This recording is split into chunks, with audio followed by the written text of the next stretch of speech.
സംസ്ഥാനത്തെ BSc nursing പ്രവേശനം entrance പരീക്ഷ വഴിയാക്കുമെന്ന് ആരോഗ്യ വകുപ്പ് മന്ത്രി വീണ ജോർജ്. 2024-25 അധ്യയന വർഷം മുതൽ ഇത് നടപ്പിലാക്കുമെന്നും മന്ത്രി.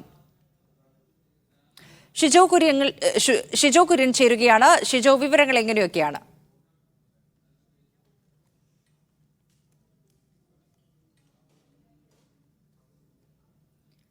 സംസ്ഥാനത്തെ BSc നഴ്സിംഗ് പ്രവേശനം എൻട്രൻസ് പരീക്ഷ വഴിയാക്കുമെന്നാണ് ഇപ്പോൾ ആരോഗ്യ വകുപ്പ് മന്ത്രി വീണ ജോർജ് അറിയിച്ചിരിക്കുന്നത്.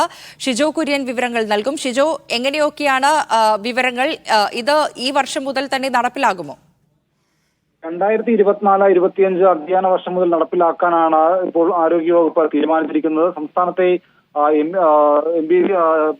BSc പ്രവേശന പരീക്ഷ നേരത്തെ +2 മാർക്കിന്റെ അടിസ്ഥാനത്തിലാണ് നടത്തിയിരുന്നത്. പക്ഷേ എൻട്രൻസ് മുഖേന വേണം പ്രവേശനം നടത്തണമെന്ന് നേരത്തെ ഇന്ത്യൻ നഴ്സിംഗ് കൗൺസിൽ നിർദ്ദേശം നൽകിയതാണ്. കഴിഞ്ഞ വർഷം തന്നെ ഇന്ത്യൻ നഴ്സിംഗ് കൗൺസിൽ ഇത് സംബന്ധിച്ചുള്ള നിർദ്ദേശം സംസ്ഥാന ആരോഗ്യ വകുപ്പിനും സംസ്ഥാന സർക്കാരിനും നൽകിയതാണ്. പക്ഷേ ആദ്യഘട്ടത്തിൽ ഇത് നടപ്പിലാക്കേണ്ടതില്ല എന്നാണ് സംസ്ഥാനം തീരുമാനിച്ചിരുന്നത്. എന്നാൽ ഈ വർഷമാണ് ഇനി മുതൽ അങ്ങോട്ടുള്ള നഴ്സിംഗ് പ്രവേശനം എൻട്രൻസ് മുഖേന നടത്താൻ തീരുമാനമായിരിക്കുന്നത്. നമുക്കറിയാം, കേരളത്തിന്റെ അയൽ സംസ്ഥാനങ്ങളായുള്ള കർണാടകയിൽ പോലും നഴ്സിംഗ് പ്രവേശനം എൻട്രൻസ് മുഖേനയാണ്. അതുകൊണ്ട് കഴിഞ്ഞ വർഷം നടത്തണമെന്ന ഇന്ത്യൻ നഴ്സിംഗ് കൗൺസിലിന്റെ നിർദ്ദേശമുണ്ടായിരുന്നെങ്കിലും അന്ന് നടപ്പിലാക്കാൻ കേരളം തയ്യാറായിരുന്നില്ല. ഇപ്പോഴാണ് ഷിജോ കുര്യൻ തിരുവനന്തപുരത്ത് നിന്ന് വിവരങ്ങൾ നൽകുകയായിരുന്നു.